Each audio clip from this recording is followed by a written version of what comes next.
अगला क्या स्टार्ट करना है इसमें? पैकिंग फ्रैक्शन है ना। पैकिंग मतलब समझते हो? पैकिंग नाम का शब्द कहीं सुने हो, कभी यूज किए हो इसका? पैकिंग, हाँ, पैक करना, पैकिंग, कोई चीज का पैकिंग मतलब क्या होता है? पैकिंग का मतलब होता है कि किसी भी वस्तु को किसी चीज के अंदर रखना, उसको ना पैकिंग करते हैं। उसको इस तरह से रखना कि वो बाहर ना निकले। जैसे कि एग्जाम्पल के तौर पे अगर हम इसको यहाँ पर रख दें तो कहेंगे कि पैक कर दिए। अगर हम किसी भी चीज को कहीं रखने को पैकिंग कहते हैं? नहीं। पैकिंग का मतलब होता है कि उसको इस तरह से रखें कि एक व्यवस्थित रूप से हो और वो इधर उधर ना जाए। ठीक है, इधर उधर चला गया तो फिर पैकिंग किस बात पे है कि नहीं? पैकिंग खराब आता है तो सामान क्या खराब हो जाता है। जैसे कि कोई मान लो बाजार से तुम बिस्कुट खरीदो, उसका पैकिंग हल्का फुल्का फटा हुआ है तो बिस्कुट क्या होता है? महंगा जाता है, मुलायम हो जाता है। कोई भी चीज, दालों को, बिस्कुट को, नमकीन, कुछ भी रहे, पैकिंग का मतलब है उससे ना कुछ बाहर जाना चाहिए ना ही कुछ अंदर जाना चाहिए। ठीक है, तो अभी हम लोग कितना तो ये सब हो गया, मतलब ये आइटम्स कितना होता है ये सब हम लोग पढ़ लिए। अब हम लोग पढ़ने जा रहे हैं कि पैकिंग कितना प्रकार का हो सकता है। मतलब दो ही तरह का हम लोग को पैकिंग पढ़ना है। एक होता है हेक्सागोनल, हेक्सागोनल का मतलब षटकोणीय, और दूसरा होता है क्यूबिक। क्यूबिक का मतलब क्या होता है? घनीय। ये षटकोणीय और घनीय दो तरह का पैकिंग हम लोग को पढ़ना। षटकोणीय का मतलब समझ रहे हो, षटकोण वाला जो आकार था, एक पैकिंग हम लोग उस तरह से भी कर सकते हैं और दूसरा पैकिंग कौन सा तरह से? क्यूबिक, यानी कि घन के रूप में भी कर सकते हैं। उसको ऐसे घन के रूप में भी सजा के कर सकते हैं। चलो तो लिखो निविड़ संतुलित रचनाएं। निविड़ संतुलित संरचनाएं। निविड़, निविड़ हिंदी मतलब इसका निविड़ होता है, इसको क्लोज करते हैं। निविड़ संतुलित, नी नी न तथा न निविड़ लिख देते हैं। संतुलित संरचनाएं।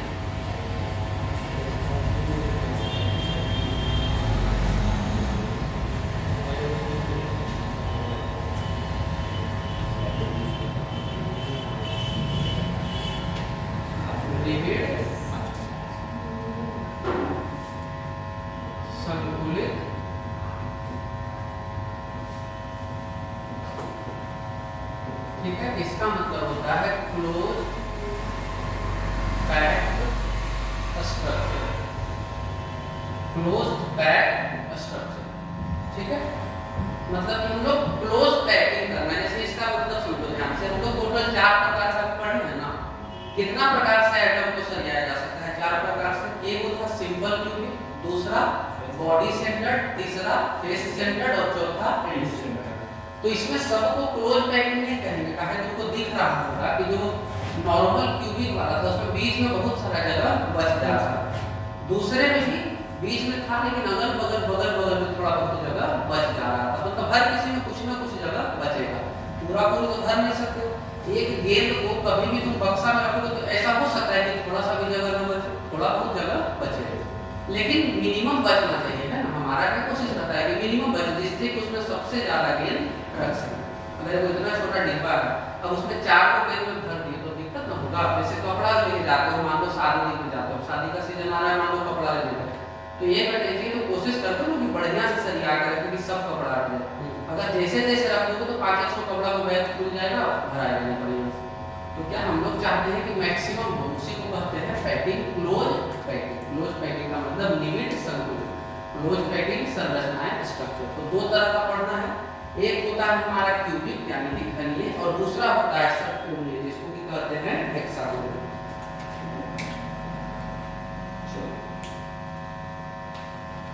तब तक उसको एक बार पढ़ लो फिर से 4 प्रकार का, क्योंकि उसी में हम लोग अभी तुमको समझाएंगे कौन ज्यादा बढ़िया से पैक किया गया है और कम बढ़िया से पैक किया गया है।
चलो लिखो इसमें कितने प्रकार के लिखना है, इसमें 2 प्रकार का। ये 2 प्रकार के होते हैं।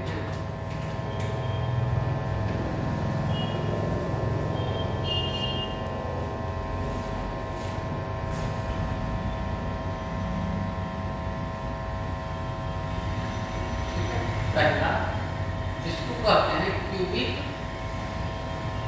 क्लोज पैकिंग, इसको हम लिख सकते हैं घनीय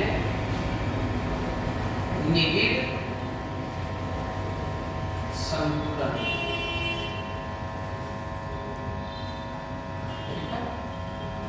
दूसरा क्या लिखेंगे, हेक्सागोनल। क्या लिखेंगे, hexagonal close packing. Hexagonal close packing का मतलब हो जाएगा क्या, षटकोणीय निबिड़ संतुलन। निबिड़ संतुलन मतलब हम लोग कितना प्रकार का पढ़ना है, 2 प्रकार का पढ़ना है।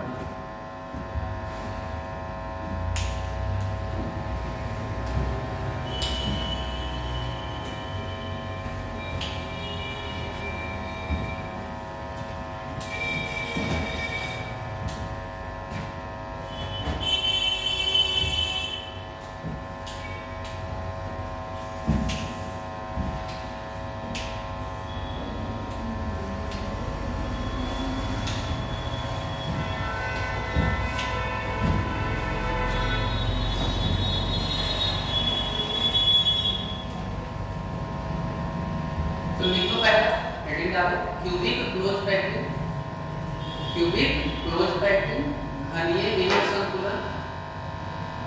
घनीय निबिड़ संतुलन। Cubic close packing. इसमें लिखो यदि हम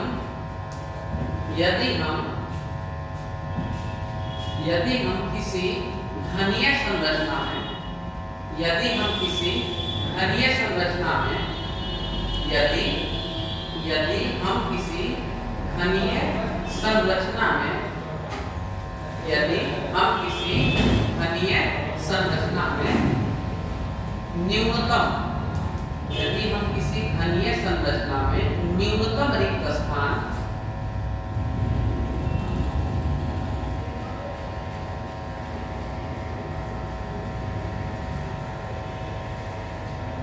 न्यूनतम रिक्त स्थान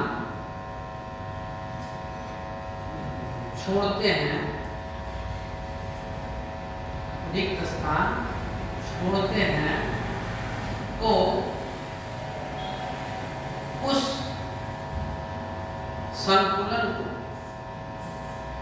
उस संकुलन को घनीय निबिड़ संतुलन कहा जाता है। संतुलन कहा जाता है। इसका मतलब क्या होगा कि अगर हम ऐसा पैकिंग करें जिससे जगह न्यूनतम बचे, उसके अंदर जो खाली जगह है कम से कम बचे, तो ऐसे पैकिंग को क्या कहते हैं, क्यूबिक क्लोज पैकिंग कहते हैं। इसमें आगे लिख लेना, आगे भी इसमें लिख लेना, सिंपल सा चीज है कि जो हमारा फलन केंद्रित था ना, उसी को क्या कहा जाता है, क्यूबिक क्लोज पैकिंग। क्योंकि उससे ज्यादा नजदीक हम लोग नहीं कर सकते हैं। तो हम यहाँ पर लिख देते हैं कि फलन केंद्रीय, जैसे लिख सकते हो फलन केंद्रित घनीय को या फिर घनीय संरचना को ही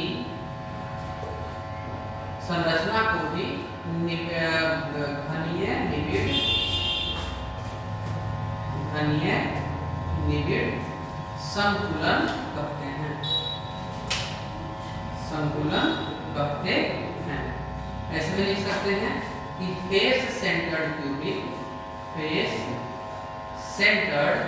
क्यूबिक is also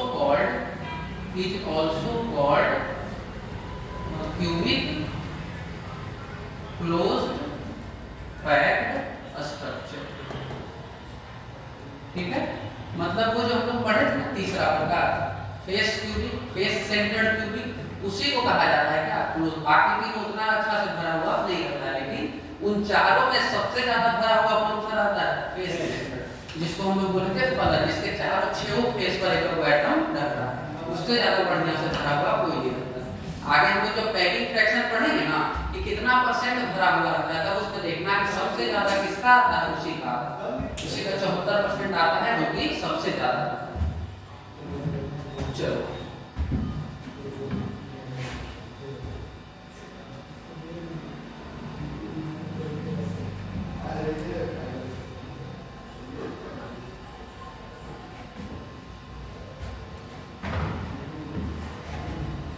दूसरा षटकोणीय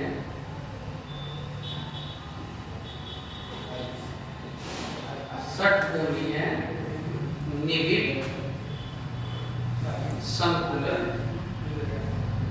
षटकोणीय निविड संकुलन, इसको लिखो hexagonal close packing, hexagonal close packing. ठीक है, चलो अब आगे लिखते हैं।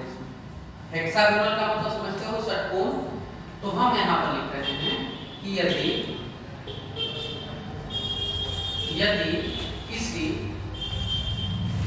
किसी षटकोणीय संरचना में, षटकोणीय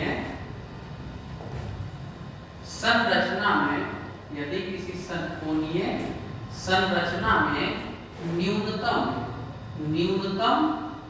रिक्त स्थान छोड़ा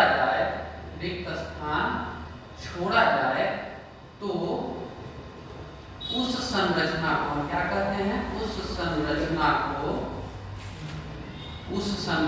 को षटकोणीय निविड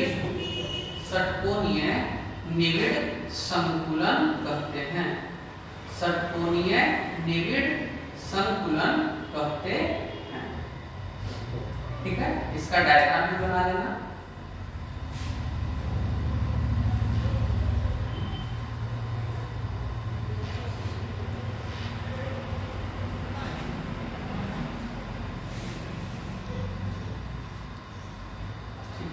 ये होता है हेक्सागोनल क्लोज पैकिंग।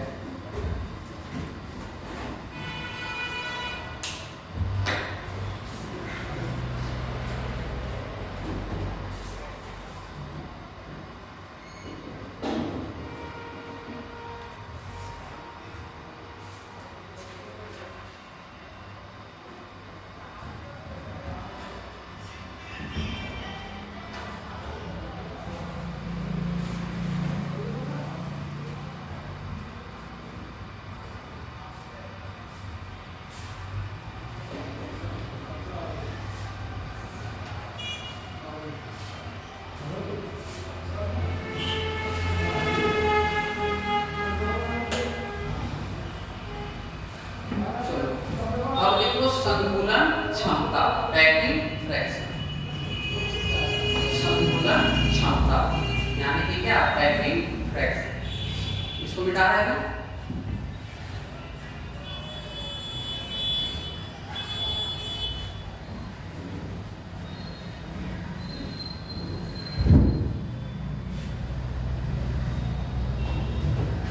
इसमें से एक का तुम लोग प्रूफ करके दिखाएंगे, ठीक है? एक का प्रूफ करके दिखाएंगे, बाकी तीनों का चुपचाप हम परसेंटेज लिख देंगे। तो संकुलन क्षमता,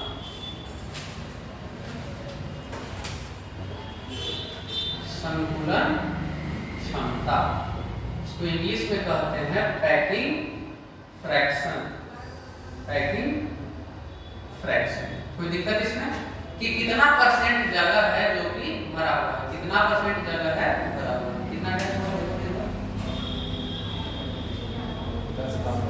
10 ठीक। चलो एक डायग्राम हम बना देते हैं, 2 मिनट टिकट कर लो।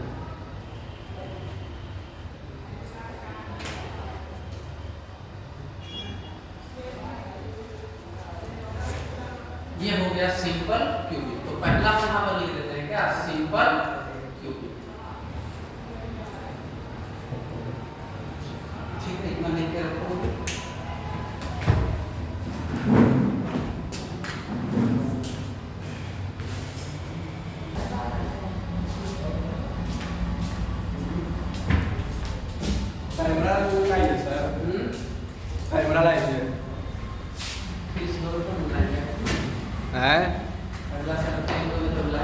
अगला साल आ जाएगा तो 60 FPS वाला क्या क्या बना रहा है ये, जो कि ऐसे भी जिधर जिधर आप जाइए उधर उधर ये वाला भी होगा। ठीक है, चलो देख लेते हैं पैकेज फ्रैक्शन देख लेते हैं। चलो एक बात बताओ, इसका थोड़ा सा डायग्राम बढ़िया से बनाते हैं कि असलियत में डायग्राम कैसा होता है। तो असलियत में कुछ इस प्रकार का होता है, दोनों एटम जो रहता है एक दूसरे से क्या रहता है, सटा हुआ। नीचे भी जो दोनों एटम है वो भी एक दूसरे से क्या रहता है, सटा हुआ। और इनके बीच में ये क्या बना रहता है, क्यूब बना रहता है, इनके बीच में रहता है क्यूब। तो चलो हम यहाँ पर एक को सॉल्व करके बस दिखाते हैं कि मान लो कि क्यूब का जो साइड है उसको हम क्या मान लेते हैं, ये मान लेते हैं। क्यूब का साइड कितना है, a। तो तुम ध्यान से देखोगे तो ये है रेडियस और ये भी क्या है, रेडियस। किसका रेडियस, एटम का। किसका रेडियस, एटम का। तो हम यहाँ से लिख सकते हैं कि a बराबर 2r लिख सकते हैं। a बराबर 2r, क्योंकि ये पूरा लंबाई है क्यूब का साइड और यही पूरा लंबाई है r प्लस r। तो यहाँ से हम लिख सकते हैं कि जो साइड है वो कितना बराबर है, रेडियस का दुगना, रेडियस का है दुगना। अब ध्यान से देखो, नंबर ऑफ एटम्स कितना होता है एक यूनिट सेल में, नंबर ऑफ एटम्स कितना होता है सिंपल क्यूबिक का, एक। याद है हम लोग करके दिखाए थे कि सिंपल क्यूबिक में नंबर ऑफ एटम्स कितना है, एक। तुमको ये सब अगल बगल में देखो तो बाहर में है ना, इसके अंदर तो सिर्फ इतना छोटा सा हिस्सा है, उसको क्या कहते हैं 1/8। और टोटल रहता है 8, तो 1/8 गुना 8 कितना हो जाता है, 1/8। चलो तो यहाँ पर हम देखते हैं कि वॉल्यूम ऑफ क्यूब का वॉल्यूम कितना होता है, ये बताओ। वॉल्यूम ऑफ क्यूब होता है कितना, एक क्यूब। पता है तुम्हें किसी भी घन का आयतन कितना होता है, a का पावर 3। अब आगे देखो, वॉल्यूम ऑक्यूपाइड मतलब कितना वॉल्यूम उसके अंदर लिया गया है। वॉल्यूम ऑक्यूपाइड बराबर हो जाएगा वॉल्यूम ऑफ एटम, है ना। वॉल्यूम ऑफ एटम मतलब उसके अंदर जगह कौन लिया है, तो एटम ने जगह लिया है। तो कह सकते हैं कि जितना एटम का वॉल्यूम है उतना ही जगह उसके अंदर भरा हुआ है, बाकी जगह क्या है, खाली। जैसे कि अगर हम इस रूम में कोई बड़ा सा ऐसा गोला बना देते हैं जिसका जमीन से ऊपर तक पूरा क्या है, भरा हुआ, तो हम देखेंगे कि भरा हुआ जगह कितना है, जितना उस गोले का वॉल्यूम है। बाकी सब जगह क्या रहेगा, खाली रहेगा। मतलब कि ये वाला जगह, इसके अंदर वाला जगह सब क्या है, खाली। और सिर्फ जो एटम का पार्ट है वही क्या है, भरा हुआ। ठीक है, चलो तो दोनों निकाल देते हैं। तो वॉल्यूम ऑफ क्यूब तो हमको पता है कितना, a क्यूब। और एटम का वॉल्यूम कितना होता है, एटम वॉल्यूम। वो एटम कैसा होता है, गोला के रूप में। तो गोला का वॉल्यूम होता है 4/3 पाई क्यूब, 4/3 पाई क्यूब। अब यहाँ पर ध्यान से देखोगे तो रेडियस बराबर हम क्या लिख सकते हैं, रेडियस बराबर लिख सकते हैं a/2, क्योंकि a बराबर क्या है, 2 गुना रेडियस। तो रेडियस बराबर हो जाएगा a/2। तो यहाँ से हम लिख दो कि वॉल्यूम बराबर हो जाएगा 4/3 पाई, रेडियस का मान है 1/2 और इस पूरे का क्या हो जाएगा, क्यूब हो जाएगा। पूरे का क्या हो जाएगा, क्यूब। इसको सॉल्व करो तो 4/3 गुना पाई गुना a क्यूब और नीचे में कितना 8, नीचे में कितना 8। तो ये 4 से 8 कितना बार में कटेगा, 2 बार। बचा क्या हमारे पास, तो ये बचा पाई a क्यूब बटा 3 दूनी 6। तो इतना वॉल्यूम उसके अंदर भरा हुआ है। टोटल वॉल्यूम कितना है, 1। टोटल वॉल्यूम कितना है, 1। तो चलो ध्यान से पैकिंग फ्रैक्शन निकालते हैं। पैकिंग फ्रैक्शन, तो पैकिंग फ्रैक्शन बराबर होता है वॉल्यूम ऑक्यूपाइड नीचे में टोटल वॉल्यूम। नीचे में क्या होगा, टोटल वॉल्यूम। और गुना में क्या रहता है, गुना में रहता है 100। गुना में कितना रहता है, 100। तो वॉल्यूम कितना भरा हुआ है, नीचे में टोटल वॉल्यूम और गुना में कितना 100। तो यहाँ लिखो वॉल्यूम ऑक्यूपाइड है पाई a क्यूब बटा 6 और नीचे में टोटल वॉल्यूम कितना है, a cube. Total volume a cube, तो a क्यूब से a क्यूब कट गया, बचा कितना पाई बटा 6, बचा कितना पाई बटा 6। इसको सॉल्व करो और गुना में कितना 100, गुना में 100। तो इसका जो पैकिंग फ्रैक्शन हो जाएगा पीएफ हो जाता है, ये हो जाता है 58%। कितना हो जाता है 58%।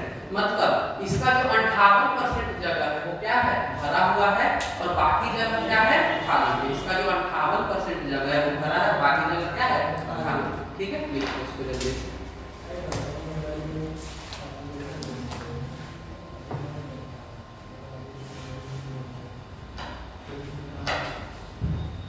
चाहो जल्दी सॉल्व कर सकते हो, 1 मिनट। 52%, 52%। इसका 52% जगह क्या रहता है भरा हुआ, बाकी 48% खाली।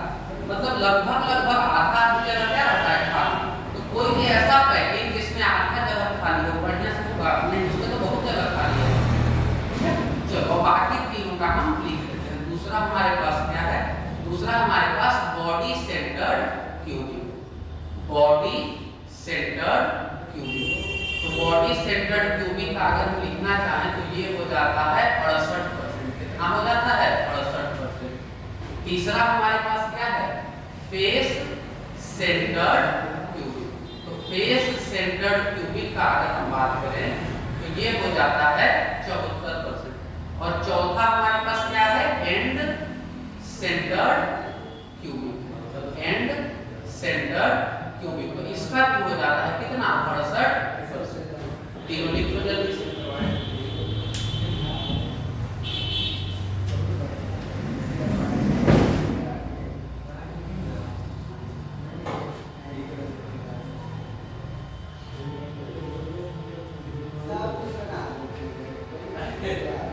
चलो तो अब पहले हमको ये बताओ कि सबसे ज्यादा कौन सा भरा हुआ है। इसका 52% है, एक का 68% है, एक का 74% है और फिर चौथे का 68%।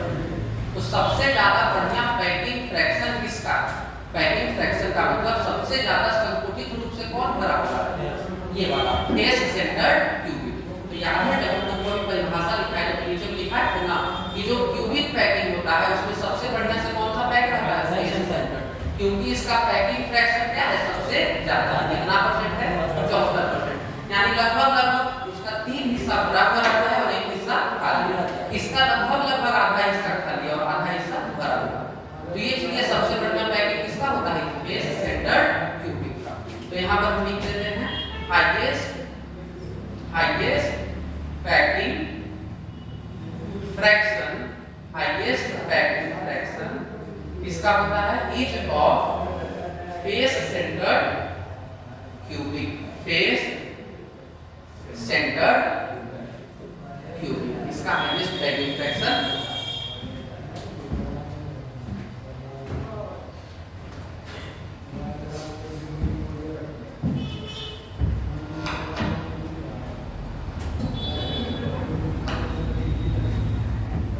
अब तुम लोग का एक क्लासेस में और लगेगा, उसमें हम तुम लोग को क्या बताएंगे अशुद्धियां के बारे में। अशुद्धियों को इंग्लिश में कहते हैं इम्प्योरिटी। तो उसके अंदर किस तरह से कुछ गड़बड़ कभी-कभी हो जाता है, कहीं पे छूट गया, कहीं पर सरियान में दिक्कत हो गया, एक आध को गलती तो हो सकता है ना, उसी को क्या कहा जाता है इम्प्योरिटीज कहा जाता है। तो हम लोग को सिर्फ पढ़ना क्या है इम्प्योरिटीज पढ़ना है और बाकी का जो एक क्लास बचेगा उसमें हम लोग सिर्फ इसका 10 गो न्यूमेरिकल कर देते हैं, चैप्टर खत्म हो जाए। जरूरत नहीं है ज्यादा का, यही सब चीज बस याद रखना क्योंकि इन सबसे डायरेक्ट पूछता है। ठीक है, ये पूछ लेगा कि फेस सेंटर्ड क्यूबिक का packing fraction 74%, end centred cubic का packing fraction 68%, body centred cubic का पैकिंग फ्रैक्शन 68%। उसके बाद ये सिंपल क्यूबिक का 52%। तो ये सब चीज पूछ सकता है डायरेक्ट तुम लोग से।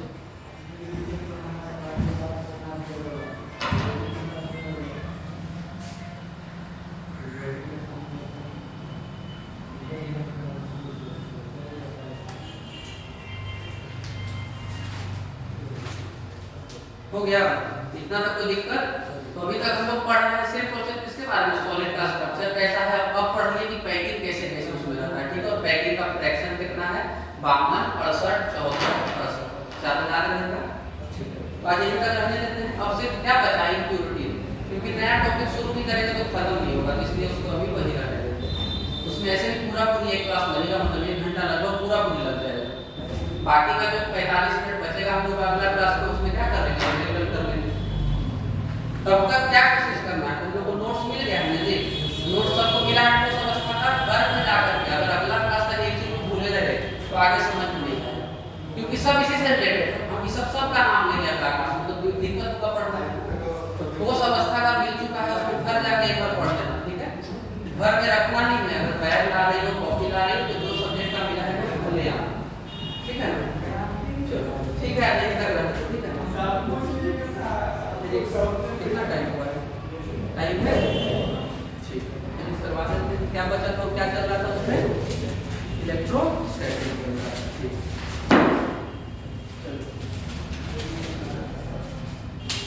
निकालो, पहले रिवीजन करो जल्दी से, 2 मिनट का टाइम दे रहे हैं जो पिछला क्लास में पढ़े हो।